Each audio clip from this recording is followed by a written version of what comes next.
ঘুম থেকে উইঠা দেখি ক্ষেতের অবস্থা খারাপ, ক্ষেতে সার দিতে হবে, তাই তাড়াতাড়ি করে বাজার থেকে সার কিনে আনলাম। সার কিনে আইনা সার মাখাইয়া লয়ে গেলাম ক্ষেতের পাড়ে।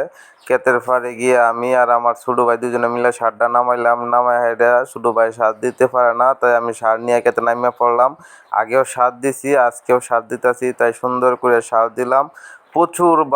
প্রচুর বাতাসের কারণে সার উড়ে যাইতেছে গা। তারপরে করলাম কি, আস্তে আস্তে নিচে দিয়ে শুরু করলাম। কৃষকের ঘরের ছেলে আমি, কৃষক আমার রক্তে মিশে আছে। যতই সরকারি চাকরি করি, কৃষি করেই আমাদের দিন চলে। কৃষি করে যে ধান উৎপন্ন হয়, সেই ধান খেয়েই আমরা চলি, বেঁচে থাকি। ধানের উপরেই আমাদের রিজক নির্ভরশীল। আমরা যতই বড় লোক হই না কেন যেন শেষ পর্যন্ত আমাদের এই ক্ষেতের উপরেই নির্ভরশীল থাকতে হয়। তাই চাকরি করার পাশাপাশি বাপের পরে রেখে দেওয়া সম্পদের উপর কৃষিকাজ করি। কৃষিকে অবহেলা নয়, কৃষিকে ভালোবাসুন, কৃষি নিয়ে দেশটা গড়ে উঠুন। কৃষি ছাড়া দেশ উন্নতি হবে না। তো সম্মানিত ভিউয়ার্স, আমার সার দেওয়া কেমন হলো, আমার ক্ষেতের অবস্থা কেমন তা জানিয়ে অবশ্যই কমেন্ট করবেন, ভিডিওটি শেয়ার করবেন আর অবশ্যই ফলো করবেন।